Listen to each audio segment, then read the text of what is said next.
डायन मंगला।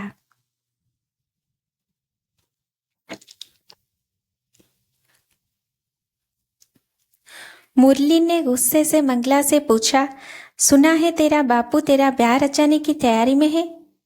पता नहीं मुरली, पर एक दिन अम्मा और बापू कुछ बातें कर रहे थे और जब मैं पहुंची तो वे चुप हो गए। 17 साल की मंगला ने भोलेपन से मुरली को जवाब दिया, हाँ, पर तुझे कुछ पता भी है कि तेरा पति कौन होने वाला है? मुरली ने ये पूछा। कोई भी हो, क्या फर्क पड़ता है मुरली, अब तुम तो ऊंची जाति वाले हो, इसलिए तुमसे ब्याह कर पाना मेरे नसीब में नहीं है। मन भरा आया था ये कहते हुए मंगला का। उसके इस सवाल के बदले में कोई भी जवाब नहीं था मुरली के पास। बस उसने आगे बढ़कर मंगला का माथा चूम लिया था। प्रेम से मुरली के कंधे पर अपना सर रख दिया था मंगला ने। तेरा बापू दरअसल तेरा सौदा कर रहा है। वो तुझे चुन्नीलाल, जो गांव के बाहर देशी शराब का ठेका चलाता है और अंडे बेचता है, उसको तुझे बेच रहा है पूरे 10,000 रुपये में। मुरली ने ये बताया। पर मुरली, मैं तो इसमें कुछ भी नहीं कर सकती। अभी बापू के घर में हूँ तो जहाँ वे काम के लिए भेजते हैं वहाँ चली जाती हूँ। कल को जहाँ ब्याह दी जाऊंगी वहीं पर चली जाऊंगी, मंगला बोली। पर यह ब्याह नहीं है, वे तुझे उस 60 साल के बुढ़े के हाथों पैसा लेकर बेच रहे हैं, मुरली ने गुस्से में कहा। ठीक ही तो है, जब मेरा ब्याह चुन्नीलाल के साथ हो जाएगा तब मेरे ठेके पर आना, मुफ्त में दारू पिलाएंगे तुझे, ये कहते हुए ठहाका लगाया था मंगला ने। मुरली और मंगला एक ही गांव में रहते और एक दूसरे से प्यार भी करते थे। ये अलग बात है कि एक ऊंची जाति के लड़के को निचली जाति के लड़की से प्यार करने में क्या क्या परेशानियां और दिक्कतें आ सकती हैं, इससे वे दोनों अनजान नहीं थे और बिना अपने प्यार का नतीजा जाने वे एक दूसरे से छिप छिप कर मिला करते रहे। फिर एक दिन मंगला के बापू ने उसका और चुन्नीलाल का ब्याह करा दिया, या यूं कह लीजिए कि मंगला को एक आदमी के हाथों पैसे लेकर बेच दिया। चुन्नीलाल की पहली बीवी मर चुकी थी, इसलिए उसे अपने दारू के धंधे में हाथ बटाने के लिए एक औरत चाहिए थी। मंगला के बाप को पैसा चाहिए था, इसलिए दोनों ने मिलकर एक दूसरे की समस्या का हल कर दिया था।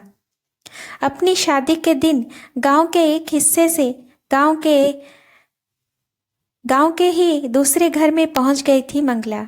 ना बैंड बजा था ना बारात, बस चुन्नीलाल को चाय पानी जरूर करा दिया गया था और चुन्नीलाल ने पूरे 10,000 रुपये गिन कर दे दिए थे मंगला के बापू को। रात हुई तो मंगला ने खाना बनाया और दोनों ने साथ में मिलकर खाना खाया। बिस्तर पर लेटते ही चुन्नीलाल पीठ घुमाकर खर्राटे भरने लगा, क्योंकि उसको मंगला की जरूरत सिर्फ अपने धंधे के लिए ही थी। किसी औरत को पत्नी की तरह व्यवहार कर पाने की ताकत अब उसमें नहीं थी। अगली सुबह से ही दुल्हन बनी मंगला ने घर का सारा काम संभाल लिया और चुन्नीलाल के धंधे में उसका हाथ भी बटाने लगी। एक कम उम्र की लड़की दारू के ठेके पर बैठकर अंडा नमकीन बेचेगी तो दारू की बिक्री में इजाफा होना तो तय ही था। लोग आते, दारू पीते, अंडा नमकीन खाते, मंगला को देख देख कर आहें भरते और भद्दे मजाक करते हुए चले जाते, पर चुन्नीलाल को इन सब से कोई भी दिक्कत नहीं थी। एक शाम ठेके पर मुरली भी आया। उसी समय चुन्नीलाल कहीं बाहर गया हुआ था। मुरली के दारू मांगने पर मंगला बोली, अब तुम कब से दारू पीने लगे? जब से तुम मेरी जिंदगी से दूर चली गई हो, मुरली ने कहा। ये बात सुनकर मंगला बहुत रोई। अब मंगला के पास मुरली हर रोज जाने लगा था। दोनों के मन तो पहले से ही एक थे, समय के चलते तन भी एक हो गए। चुन्नीलाल का धंधा 2 गुना फायदा दे रहा था। अब तो वो देर शाम को घर आता तो पैसों की एक थैली उसके हाथों में होती थी, जिनको कई बार गिनकर ही अलमारी में वो रखता था। मुरली के मन में मंगला के लिए अब प्यार और भी बढ़ गया था। उसे लगने लगा था कि अब वो मंगला के बिना नहीं रह सकेगा और उसे कभी भी अकेला नहीं छोड़ेगा। उसका साथ वो हमेशा देगा। उधर मंगला ठेके पर लोगों के गलत बर्ताव से दुखी हो चुकी थी। उसने कई बार चुन्नीलाल से शिकायत भी की थी कि मैं काम से मना नहीं करती, पर यहाँ लोग दारू पीने के बाद मुझसे छेड़छाड़ करते हैं, जो मुझे अच्छा नहीं लगता। इस पर चुन्नीलाल ने उसे जवाब दिया था, इसी के लिए ही तो तुझे ब्याह कर लाया हूँ कि मेरे काम में एक औरत के होने से और रौनक आए, और निचली जाति में पैदा होने के बाद इतने नखरे मत दिखाया कर। कभी कभार कोई कुछ बोल भी दे तो मुंह बनाने के बजाय मुस्कुरा दिया कर। मंगला ने चुपचाप उसकी बात सुन ली और अपने काम में लग गई। दोनों की शादी के 6 महीने बीत गए थे। एक सुबह जैसे ही चुन्नीलाल सोकर उठा तो मंगला ने तबीयत खराब होने की बात उसे बताई।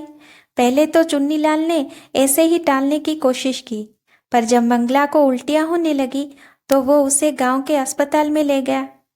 अस्पताल में जब डॉक्टर ने उसे बताया कि मंगला माँ बनने वाली है, तो ये बात सुनकर चुन्नीलाल सन्न सा रह गया।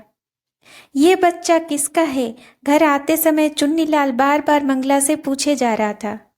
पहले तो मंगला खामोश रही, पर जब उसे लगा कि चुन्नीलाल से सच छिपाने से फायदा क्या, इसलिए उसने सब कुछ उसे सच सच बता दिया। रात में खूब दारू पीने के बाद चुन्नीलाल ने मंगला को बहुत पीटा और जी भरकर गालियां दी। उसकी गालियां और मार खाकर मंगला के मन में अब जीने की कोई इच्छा नहीं रही। वो घर से भाग गई और शायद खुदकुशी कर ही ली होती अगर उसे मुरली ने सही समय पर नहीं बचाया होता। सारा हाल जानने के बाद मुरली ने फैसला कर लिया कि अब वो मंगला को अकेला नहीं छोड़ेगा। दोनों शहर में जाकर रहेंगे। अब चाहे अंजाम कुछ भी हो, पर वो मंगला को नहीं छोड़ेगा। मुरली अपने घर से पैसे और दूसरा जरूरी सामान लाके मंगला का हाथ पकड़कर चल दिया। उधर जब मंगला घर में नहीं मिली तो चुन्नीलाल समझ गया कि चिड़िया अब फुर हो गई है। वो सीधा मुरली के पिता के पास पहुंचा और सारी बातें बताते हुए कहा कि भोले भाले मुरली को उसकी पत्नी मंगला ने डोरे डालकर फंसा लिया है और अब वो पैसे के लालच में मुरली के साथ कहीं भाग सकती है। मुरली के पिताजी की आंखें गुस्से से लाल हो गई ये बात सुनकर। वे एक क्षत्रिय थे, भला किसी निचली जाति वाली लड़की उनके लड़के पर कैसे डोरे डाल सकती है? क्या मुरली की मति मारी गई है जो उस लड़की के साथ रिश्ता बना रहा है? अरे पैर की जूती पैर में ही अच्छी लगती है। ऐसा सोचकर उन्होंने अपने आदमियों को तुरंत मुरली को ढूंढ कर लाने को कहा। तभी सामने से मुरली आता दिखाई दिया। मुरली ने बड़ी हिम्मत से मंगला का हाथ जोर से पकड़ा हुआ था। चुन्नीलाल अपनी बीवी को गैर मर्द के साथ देखकर चीख पड़ा था, देखिए ठाकुर साहब, ये रही डायन, आपके लड़के को फांसे हुए हैं। चुन्नीलाल के शब्द सुनकर मुरली के पिता की आंखें गुस्से से दहक उठी। उन्होंने अपने आदमियों को इशारा किया, जिन्होंने मुरली को तुरंत पकड़कर अंदर कमरे में बंद कर दिया।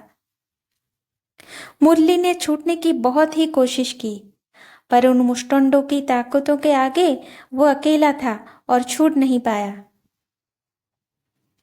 तब तक मुरली के घर के आगे गांव के काफी लोग भी जमा हो गए थे। मुरली के पिताजी ऊंची आवाज में बोले, गांव वालों, आज एक और शरीर को हमें डायन के आतंक से मुक्ति दिलानी होगी। ये डायन हमारे लड़के को भी खाने वाली थी और धीरे धीरे करके सारे गांव को ही अपना निवाला बना लेती। इसलिए इसे इतना मारो कि इसकी आत्मा अभी शरीर को त्याग कर परलोक सिधार जाए। ऐसे मौकों पर गांव वालों के पास ना तो पत्थरों की कमी होती है और ना ही ताकत की। गांव वालों ने इससे पहले भी कई बार कई औरतों को डायन के आतंक से मुक्ति दिलाई थी। गांव वालों ने बिना कुछ सोचे समझे पत्थर उठाकर मारने शुरू कर दिए और कुछ ही देर में मंगला की आत्मा उसके शरीर को त्याग चुकी थी और उसकी लाश गांव वालों के सामने पड़ी हुई थी। गांव वालों ने एक निचली जाति की डायन लड़की मंगला को मोक्ष प्रदान कर दिया था।